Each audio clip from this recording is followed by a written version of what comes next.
We are back. We are back. We are back with another market open live stream. We have a ton, an absolute ton of stuff to talk about. Stocks, record highs, Bitcoin climbing, Canada, tariff nonsense, a potential trade deal. So much stuff is going on. And so we are going to talk about all of it. Remember, most engaged subscriber will win a 5K 3-step challenge today. So that is what we have up for grabs today.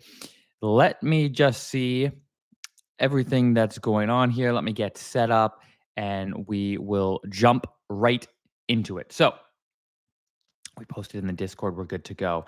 First things first, we've got to take a quick look at TradingView as per usual.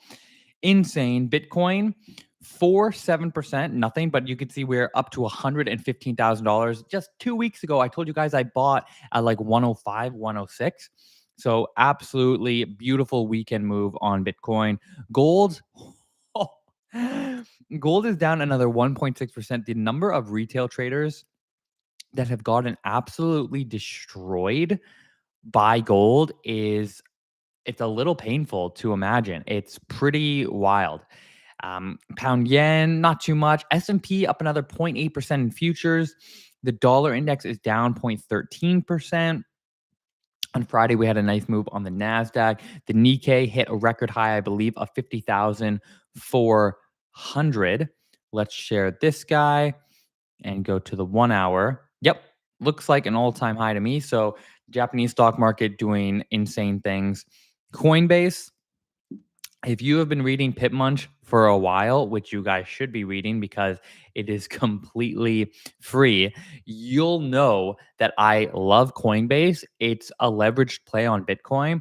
So I bought at, I think, 180 and I'm up, like I went up to, I don't know, $400 or something. So Coinbase did really, really well, up to $354. Oil is having its moment back up to $61. It was at the low of 55. So, and there's huge earnings this week. United Health is a stock that I'm watching closely. Tons and tons of stuff going on. So this is just the broad, high level overview. But gold, I know a lot of you guys trade gold. Brutal. We had a double top right here, maybe even a triple top. We're back down to the lows of 4,000. We've had a small bounce on the low time frame there at the 4,000 support level. But my golly, if you see from the high down to where we're at now, it's a 7.5% drop. So tons of profit taking, tons of shifting to more of a risk on environment. The Fed is cutting this week. Oh my gosh, we have so much going on. The Fed's cutting this week. There's just absolutely insane amounts of stuff. The Fed's cutting on Wednesday. It's already baked in basically. So that could honestly be a good opportunity, potentially, not financial advice, for a buy of gold on Wednesday. I think what's going to happen is it's a classic buy the rumor, sell the news situation. Stocks are at all-time highs. So I think on Wednesday, we're probably going to get a sell-off in stocks. But we've already sort of had that sell-off in gold. So we could see a little bit of a rally depending on what Powell says. But yeah, this is just a correction for sure. So we're gonna break it down. Do you guys want me to do maybe a live stream on Wednesday, maybe Wednesday afternoon with the actual announcement from Powell? That could be pretty cool. Remember, the most engaged subscriber today wins a 5K 3-step challenge. So make sure you guys are dropping your questions in the chat and letting me know what you think, what's going on in the market. So first things first, stocks hit record highs. Insane. The taco trade continues to play out. I said it all last week. I'm saying it now. And once again, I said last week that the trade deadline of November 1st between the US and China, the can will get kicked down the road. It's going to be a nothing burger. And that's exactly what happened. Literally exactly what happened. So what is on the menu? We have record highs, Canada tariffs. I'm probably going to probably say some not so nice things about the Canada tariffs. Risk on vibes. Porsche slams the brakes. I put this in the Pip Munch email because I just found it really, really interesting what's going on at Porsche. Coinbase climbs 10%. This is a big one. The Warren Buffett indicator hits a new all-time high. The Warren Buffett indicator is, I believe, market capitalization versus GDP. It shows, the valuation of stocks relative to GDP, and it's at a new all-time high, which is not good. Is this new futures prop firm a scam? That one's a little bit controversial. We'll take a look at that. So last Friday, S&P 0.79% up, Nasdaq 1.15, Dow Jones 1%, Bitcoin 1.72%. You can see here, literally everything. Google up 2.6, Apple, Nvidia, JP Morgan, Microsoft, Tesla. Tesla actually had a nasty day there. I didn't see that. Tesla stock, yeah, not so nice. We had the rally. We had the small drop with their earnings, showing that the revenue was strong, but profits were no good. The day after on Thursday, we had a nice rally back up. We had a bit of a sell off there yesterday, so not too great there. Okay, so what happened on Friday? We had all-time highs. Why?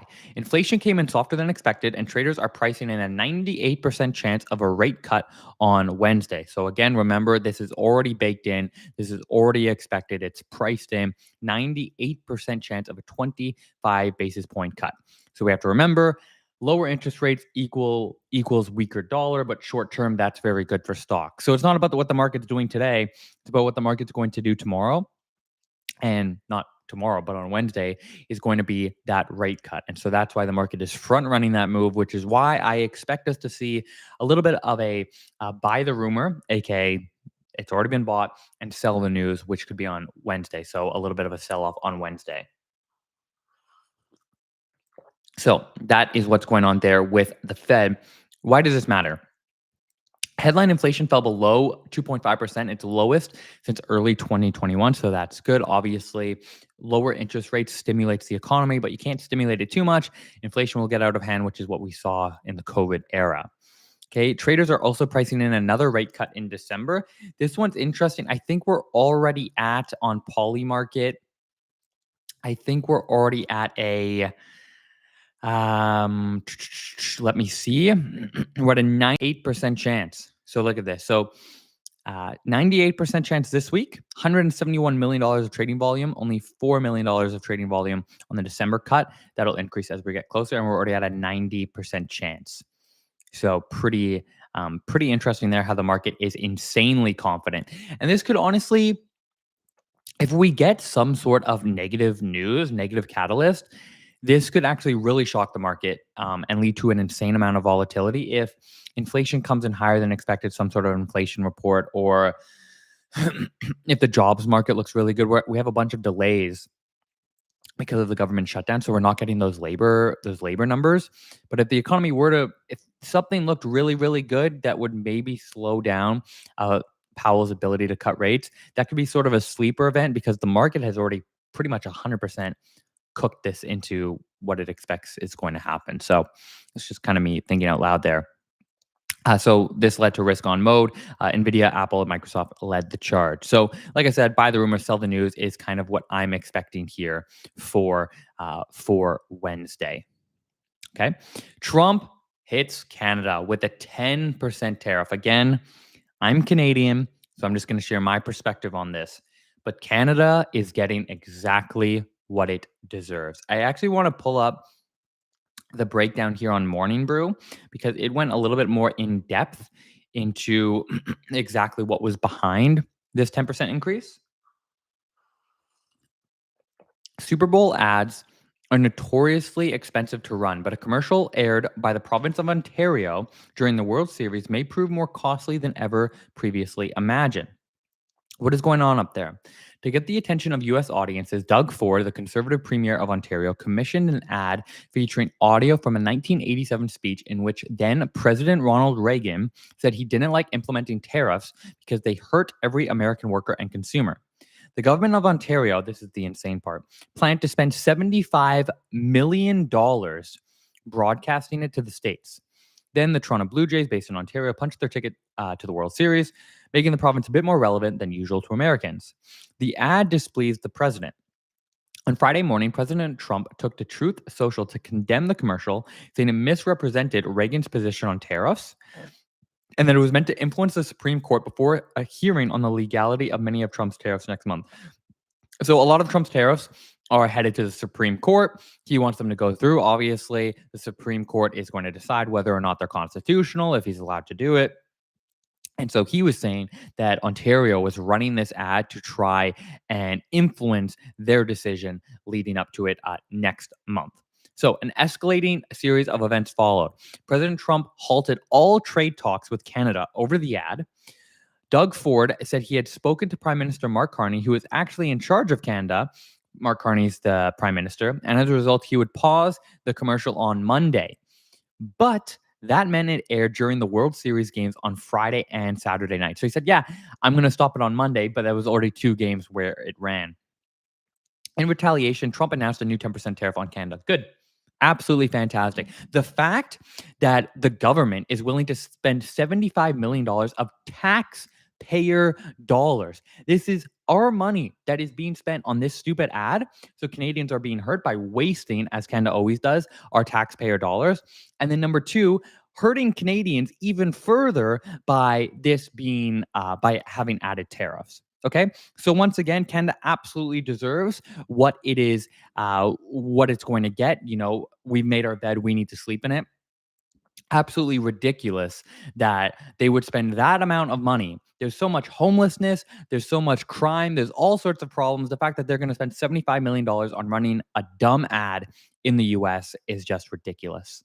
Okay. So add it all up. The US already has a 35% general tariff on Canada, but the actual duty level can depend on the type of goods or whether they comply with the US Mexico Canada agreement. So now what? Carney and Trump will be in Malaysia this week. So there's a Southeast Asian Nations Summit this week, which again, we can talk about maybe later on. Carney said he's willing to talk trade, but Trump said he's not planning on meeting him.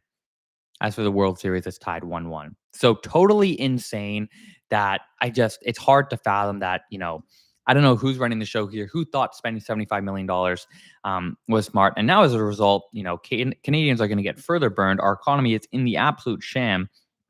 And if we pull up US CAD exchange here, not much of, I guess this was Thursday. This spike here was with the inflation report.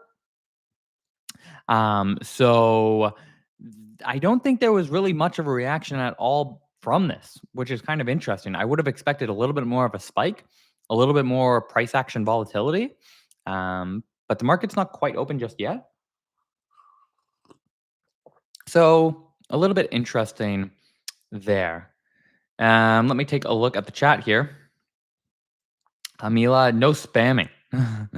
No spamming. Let's how does this work here? We're putting you in timeout, Amila. You can't no spamming. Okay, you got to win that account with quality. Hannah, welcome. It's nice to have you here.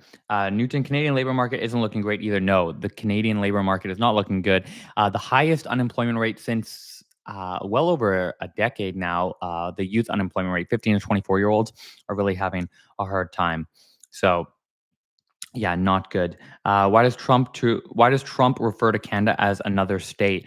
Because he wants Canada to become the 51st state. So it's basically just a joke of him saying that Canada should become part of the United States.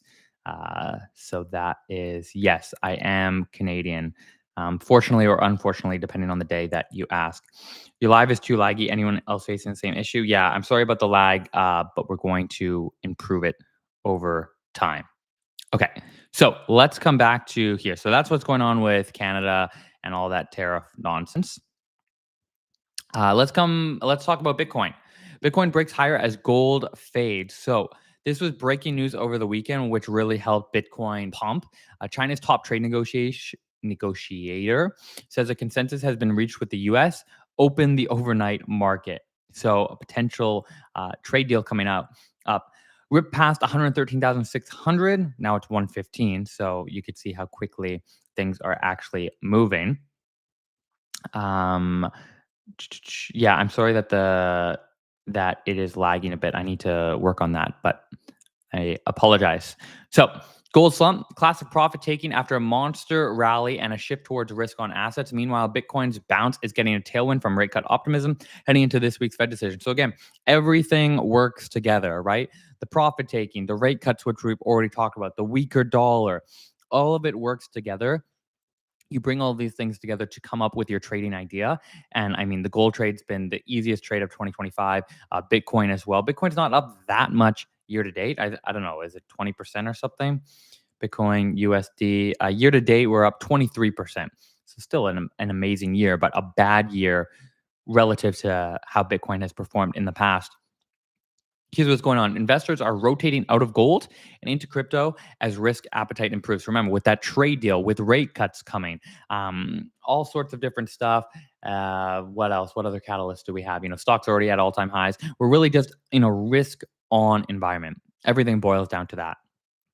Bitcoin's divergence from gold shows traders are treating it as a risk-on asset, not a hedge. Risk-on is back, baby. If the Fed cuts and the US-China talks stay chill, Bitcoin could keep grinding higher while gold catches its breath. Don't get cocky. Market sentiment flips faster than my wife when I say I'll clean the kitchen in the morning. She doesn't like that when I say I'll clean. I wake up before her, say, hey, don't worry, I'll clean the kitchen in the morning. You won't even see it'll be clean by the time you wake up, but she does not. She does not like that. Gold 9-week winning streak has come to an end. And now, if I look at gold, we're now down to 1.79. 1.79. So it's not looking great for gold. It's really a pretty strong sell-off. The best trade deal, we're not sure of. Yeah, the rate cuts are coming. The rate cuts are 100% coming. There's no other way around it. It's already baked in. 98% chance this week and 90% chance in December. The trade deal will also mirror on gold. Just shorted a great entry. Shorting gold now, yeah, I wouldn't want to short gold personally now, not financial advice. I'd want a little bit of a pullback. We're right at the support level, so from a risk reward standpoint, I don't totally see it. The best trade deal you've ever seen, the tan guy with funky haircut. Yeah, did you guys watch the your mom's car? I appreciate you dropping that. Did you guys watch the living off 100K video on my channel? Let me see if I can pull that up. Posted that yesterday, I believe. Do you guys watch this one? This one did well, and then also this one too. Similar video. I'd be curious to hear what you guys thought about that. I did the breakdown, the budget breakdown. That was fun to do, to see, your current expenses versus your dream expenses. Yeah. Okay, let's continue on. So that's what's going on with gold. Absolute only thing I have to sell you is Lark Funding. Been running it for 3 years. Say it every morning. October 10 is the last 10% discount code of 2025. 1-step, 2-step, 3-step instant. We have big changes coming. Lark 3.0 is unfortunately delayed. You guys only know that because you're watching this. We haven't made the official announcement yet. It's going to be delayed by about 2 weeks. But in the meantime, before the prices go up, before we remove the 2-step challenge, which is going to be gone forever, you can use October 10 and you can save 10% off. So that is what's going on. There are no news restrictions, no consistency rules. 10% max drawdown on the 2-step, 6% max drawdown on the 1-step. Straightforward stuff. Stocks. This one I put in because I just found it personally very interesting. Porsche reported a 95.9% drop in profits, the company announced. Profit went from 2.6 billion euros, 2.6 billion euros to 114 million euros, which is insane. And most of it has to do with their EVs. 95.9% drop. What happened? Porsche is basically hitting Control-Alt-Delete on its EV plans, pivoting back toward gas-powered cars.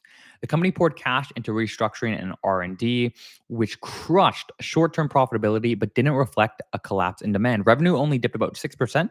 There's still a drop, but not nearly as much as their profit.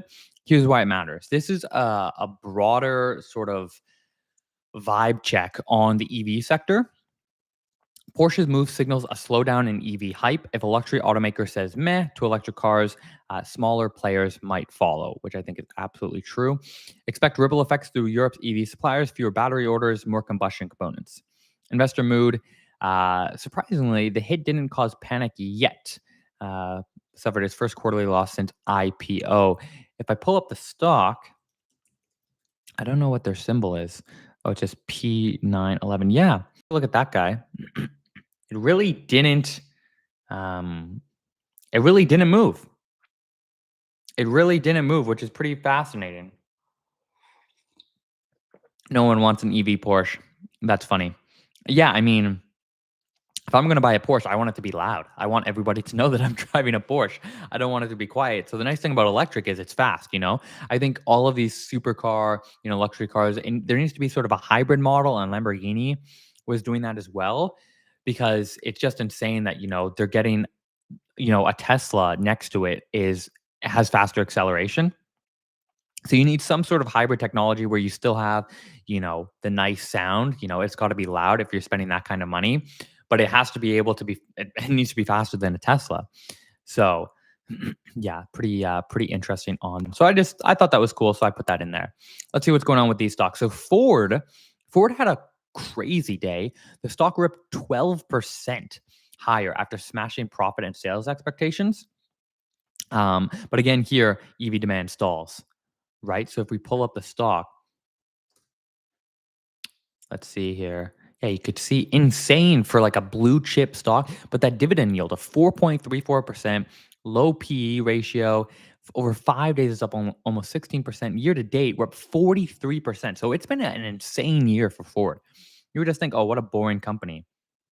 But I mean, even compared to the highs of COVID 2022 of $25, we're still down. But really a nice year for Ford. 43% is pretty crazy. What else we got? Coinbase. We have to talk about our beloved Coinbase. Coinbase, our sweet Coinbase. It jumped 10% on Friday, obviously because of risk on sentiment, obviously because of Bitcoin doing well. But the real catalyst for climbing 10% was JP Morgan gave it an upgrade. They talked about growth prospects and competitive positioning. But let's be real, we just saw the green candle and blacked out from excitement. So let's talk about Coinbase for a second. I am up. Year to date is up 37%, but if you bought in the April lows, right? I bought around 180-ish, so around here. I bought about $12,000 worth of Coinbase. So it's up nicely. It's up over 100%. Why? The question is, why did I buy Coinbase? So it is a leveraged play on crypto. If you're bullish on Bitcoin, like I am long term, that's going to be good for Coinbase because higher Bitcoin is good for the altcoins, and then it leads to higher trading volumes, which is good for Coinbase. And just from a business perspective, I am not the guy to ask about like the intricate details of the Coinbase business, but I do know that they have a handful of revenue streams that are all doing over $100 million, which is crazy. That's really crazy. So I don't know if it's five, six, seven, eight, but it's a lot of different revenue streams that bring in over $100 million of revenue. So they're kind of diversified in that sense. Not that you need to be diversified, but I think the brand has a lot of power to it as well. So again, my perspective is Bitcoin is going to go higher than you think, but it's also going to drop more than you think. So if Bitcoin drops, as an example, again, the correlation is not perfect 1-to-1. But if Bitcoin drops 2% in a single day, right, Coinbase might drop 6%. If Coinbase goes up 1% in a day, Coinbase might go up 3%. It's a leverage play. So it's not a perfect 1-to-1 correlation. But if you are bullish on Bitcoin, like I am, I think Coinbase is an interesting play. So that's how I look at it. So that's how I look at it. And yeah, I like Bitcoin. I like Coinbase as well. So what else we have? We have Intel. Intel quietly went beast mode, up 6% Thursday and still green Friday. Now trading above $40 for the first time since April. Insane. Trump bought 10% stake into the company in August, and they're now up almost 100%. So that's pretty insane. Intel year to date, 89%, which is just crazy. Absolutely crazy that the government is going communist mode and buying stakes in companies. Novartis, never heard of them, but they're throwing around some serious cash, scooping up Avidity Biosciences for $12 billion, which is a 46% premium over its last close. AMD, the chip king, keeps cooking, up 7% Friday, hitting record highs. and up 60% in October alone. So they are now officially the 25th most valuable company in the world. So that's totally insane. And AMD year to date, 109%, which is just crazy. Intel, AMD, all these stocks, everything is going to the moon. And again, that's why you have to own assets. The game is not rigged. It's just that the dollar keeps dropping. And so the rich own assets and the poor don't. So you have to own assets. You can see here people who own AMD, that's why they're getting richer. People who own Bitcoin, people who own stocks, right? You have to own assets. So the game is you pass a prop firm challenge, you get a payout, you use those payouts to buy assets, and that's how you beat the game. That's the name of the game. Monday motivation. Here's a couple of FTMO payouts. I've now been scaled up twice with FTMO, taking my current FTMO allocation to $500,000. I have now achieved 18 straight payouts with no new accounts, 2 more on the way. Advice: trade to be good at trading. Yes, passing challenges fast is cool, but genuinely master the skill. I totally agree. And that's pretty insane. Overall reward $62,800. The average US salary is 60 $795. 63795. Oh, he's just shy. 63795 and he's at 628. So he's got just a few $100 more to go and he'll be right in line with the average US salary, which is crazy. What's also crazy is that over 50% of Americans can't cover an unexpected bill of $1,000. So don't buy what you see on the internet of people saying like, "Oh, I made money so quick," overnight success. These insane posts where people say, "Oh, $1,000,000 isn't a lot of money," or 100K in liquid assets isn't a lot of money. Dude, the average American is struggling. Don't buy it. Just take your time and you'll get there. I want to talk about the Warren Buffett indicator because it is flashing some red flags. Take a look at this guy. Warren Buffett indicator hits a new all-time high of 223%, the most expensive stock market valuation in history. Not good. Not good. Now, this doesn't mean, you could see the peaks here. 2000, 2007. It's crazy. It's so crazy how high it is. It's literally insane. So this doesn't mean, the market's going to crash overnight. What are the comments here? Useless information. Useless comment. I agree. Yeah, that's the thing. It's been all-time high since 2019 and still going. So it's like, what do you do with this information? It's hard because it's overvalued, but everything just keeps going up. Warren Buffett never in his investing life knew so many global corporations in the top 10. His indicator can't be applied to today's S&P 500. Today's S&P 500 represents 43% of global GDP. 30 years ago, it used to be 26%. Everyone knows it's overvalued. Nobody wants to be the first to leave the casino. That's interesting. Yeah, that's interesting. What else we got? Auto loan delinquencies are climbing. So again, leading indicator for the health of the consumer, not great. You see auto loan delinquencies are on the rise. Delinquencies 60 days or more past due have surged 51% since Q1 of 2010. But 2010 is so long ago. So yeah, that's that. Is this new futures prop firm a scam? What are we talking about here? We're talking about this post. No more clickbaiting. I'll reveal it to you. Matt Leach from My Funded Futures said the first futures prop to be created for the sole purpose of scamming people.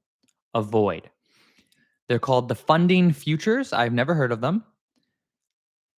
And they have TFF. I feel like there's been so many companies whose abbreviation is TFF. True Forex Funds. TFT was the funded trader. True. Or there's my MFF, my Forex fund. So, okay, maybe not that many, but so close. Like, where's the originality? 100 times 100K evaluation counts. The homepage video literally has Sora AI. We finally reached a stage where criminals don't believe in honor, respect. Can you look at my post? Is this Angela scammer? Damn, that's crazy. That's crazy. Yeah, I never heard of them, but I just thought that was interesting. This got 32,000 views, so I thought maybe it was worth. Maybe they're legit. Maybe they're good. I have no idea.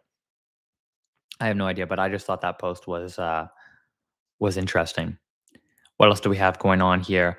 Gavin Newsom. Gavin Newsom has a 22% chance of becoming the next president in 2028 because he destroyed California. So why not destroy the whole country? He said he's open to running for president, which we all knew. We all knew he wanted to become president, of course. 22% chance he wins. This has 1 million views, which is crazy. Congrats, Gavin, U-Haul Salesman of the Year. He cheated on his wife with his best friend's wife. So seems like a nice guy. We ruined California. With your vote, we can do it for the entire nation. Exactly. Yeah, so that wouldn't be so hot. That would not be so good. Anyone but the tan guy. Ooh, Akram doesn't like the tan guy. That's funny. Okay. This is the most profitable Bitcoin company in the world. This guy here. Tether. I don't know much about Tether, but I thought this was an interesting post. Tether is expected to make $15 billion in profit this year with a 99% profit margin. Most profitable Bitcoin company on the planet, which is insane. Let me pull up ChatGPT here. Explain to me what Tether is in simple terms.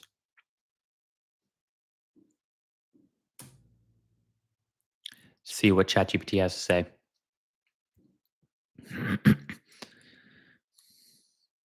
Dude is maniac. I usually check out prop for match page first. Yeah, prop for match is pretty good. Okay, also known as USDT, is a type of cryptocurrency called a stablecoin. Here's a simple version. Most crypto prices go up and down like crazy, Bitcoin, Ethereum. Tether is designed not to do that. Its value stays around 1 USD all the time. The company behind Tether says they keep real assets, US dollars, treasury bills, and other investments to back every Tether token. So in theory, if you have one Tether, you could exchange it for 1 US dollar. Traders use it as a safe place to park money between trades or to move funds quickly between. Okay. Think of it like digital cash that's always worth about $1. I wonder how they deal with inflation. How do they deal risk of inflation? Yeah, because I mean, $1 today is, here's the truth in plain English. Tether doesn't avoid inflation, it inherits it. Because Tether is pegged to the US dollar, if the dollar loses buying power due to inflation, then Tether loses it too. So while 1 USDT will always equal 1 USD, the same dollar might buy you less coffee next year. It mirrors the dollar's stability, not its value. But if there's inflation, then it's not that stable. But it makes sense. When the US prints more money and inflation rises, Tether's purchasing power quietly drops, just like cash in your wallet. It doesn't fight inflation, just holds assets. Yeah, that's fine. So if if it costs you $100 to buy a loaf of bread, your 100 Tether will still equal 100 USD. So that makes sense. Any Tether uses? Yeah, Tether is solid. I love peg coins. Okay, interesting. What else we got cooking up here? I think that was pretty much it. Verse of the day. Let me share the verse of the day. I don't. Sometimes we put verse of the day in here. 1 Peter 5:7. Overthinking will kill your peace. Pray and leave it to God, for He cares about you. I like that one. I thought that was a good verse of the day. Munchy memes. I started trading to escape my 9 to 5. Oh wait, I have to open this. I started trading to escape my 9 to 5. Now I work 24/7 watching a line go down. Gold is not doing so well. It was just down 2%. Now it's down a slight little rally on the low time frame there, 1.85%. So not looking too hot. Bitcoin is not looking so good. Let's see if there's any drama or anything on Twitter. What's going on here? Some people are upset, at some of my posts. Here we got demo trading is a waste of time. Drop $100 into a personal account or $50 into a 5K prop challenge, and you'll learn much faster. You need skin in the game. I mean, I'm just sharing the advice that I wish I had when I started trading. I get it. A lot of people are going to read this and be like, dude, you want a prop firm? You're biased. Yes, I absolutely am biased. But I replied to one of these comments saying, we're not even going to be offering 5K challenges anymore at Lark. You don't have to buy a challenge with us. But traders fail because of poor risk man. No, sorry. Traders fail because of poor execution, poor emotions, and neither of those things improve with demo trading. Your emotions, your emotional management doesn't get better, and your risk execute or your trade execution does not improve with demo trading. It only improves with trading the live markets. You need skin in the game. So a lot of people were upset. Maybe about 53 people were upset, but 339 people agreed. So I wish I had that when I first started trading, because I spent so much time trading on demo and it didn't help me whatsoever. It did not help me whatsoever. So you're better off. And again, maybe $100 is too much for you, but it has to be an amount that you care about, right? If for you $10 is a lot of money, put $10 in. If $50, if you're rich and $100 means nothing, put $1,000 in. It doesn't matter. It just needs to be an amount that you actually will pay attention to and that will have some skin in the game. So that's my piece of advice. What else do I have? Yeah, this one here. You need to look at trading like running a startup. Spend $500 on a 100K prop account and make $1,000. You doubled your investment. Rinse and repeat. Scale up and invest in more challenges. Pay yourself within 5 years. You won't even recognize yourself. Pretty straightforward, right? You can easily get overwhelmed and be like, oh my gosh, trading is so hard. It is hard. But just focus on that first payout, on that first challenge, and then you can scale up from there. Let's see what else we got going on. Oh, Michael Saylor bought more 390 Bitcoin, $43.4 million at 111,000. Guy didn't stop. The guy does not stop. The Japan's Nikkei 225 surges above $50,000 for the first time in history. Japan's stock market is now up 65% since the April 2025 low. The global bull market is rolling. That's insane.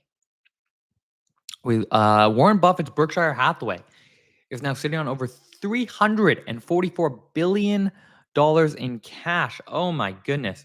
Enough to buy 474 companies in the S&P 500. How is that real? That's insane. That can't be real. 474 companies. That is absolutely insane. That is so crazy. Prop firms are dying. No, that is not true. Prop firms are not dying.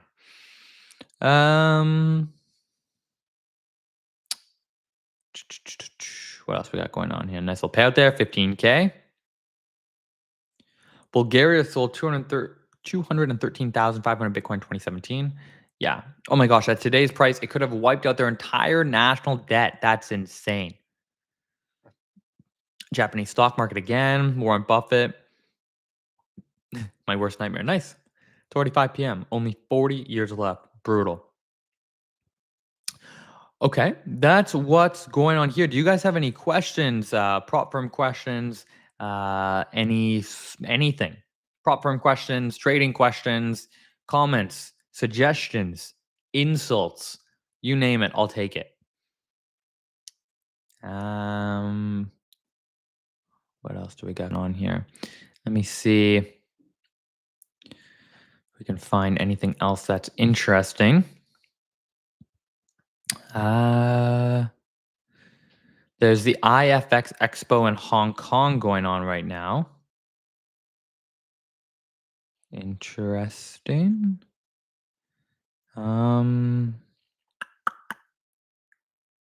Let's see. Let's pull up. What's your opinion on the Fivers? What is my opinion on the Fivers? They're a bit different. Their programs are a little bit different, and different's good. Their website's horrible. I have to say it, but I think that's like common knowledge. Like everybody kind of agrees that their website's quite bad. I've never used them, but I mean, they process countless millions in payouts, so I think they're fine. I personally haven't used them, but yeah, I think for the most part, very good reputation. Yeah, very good. Hey Matt, with the risk appetite getting better, is JPY more likely to get weaker since we're on a risk-on environment and less safe haven demand? Absolutely. Yeah. So the Japanese yen is a safe haven currency. So when times are bad, traders, investors will flow into the Japanese yen. However, one thing to note is because their monetary policy is so weak, it's so dovish, their rates are so low, um, that sort of like balances out ever so slightly. If they were to come out and say we're hiking rates, well, then that's going to be super bullish once we do get into a risk on environment. But yeah, for the most part, I would not be buying the yen right now. Huh. You know what? I'm gonna go follow your following list. I'm sick of my crazy feed. I mean, my feed's kind of crazy too. Um, it's just Twitter is Twitter. Twitter's gonna give you some crazy stuff. Yeah, I don't think I have anything else for you guys. So, who's number one? Akram is number one. So, congrats, Akram, on winning the 3-step 5K challenge. Email us with proof of your account at support. What's my thoughts on gold? Gold, yeah, so we're down let me share my screen here. We're down 2.07% now. Like I said earlier, I think gold could be setting up nicely for a buy on Wednesday. I think stocks are going to have a sell-off. I could be completely wrong, but that's just what I think. I think we're going to maybe get a little bit of a sell-off, buy the rumor, sell the news situation. But gold has already retraced. So if we get a weaker dollar on the news, then gold could perform well. I'm just seeing here what's gonna happen if we cut rates. I mean, everyone already knows it's coming, so lower rates would drop the dollar, but it's already priced in. So even if we get a higher dollar, gold could drop, but it's already happened. It's tough because, like I said last week, from a technical standpoint, we're really in no man's land. We're really in no man's land until like 3,500. So I think we're probably going to oscillate a lot, all around here, and that's not helpful at all because this is $1,000 move. But I think we really don't have much support. So I think the psychological levels are going to be big. 4K is a massive support level. Um, so it's hard to say. We'll see what the price action is leading up to Wednesday. But again, I think we're going to have a sell off in stocks on Wednesday. But gold's already dropped, so we'll see. We'll see what happens. Yeah, so that's what I think. Um, so I appreciate you guys being here. I love doing these. I will be back tomorrow. We're going to give another 3K, 5K, 3K, another 3-step 5K challenge account away. So I'll see you guys tomorrow. Stay safe, trade safe, and I'll see you tomorrow. Appreciate you being here. Peace.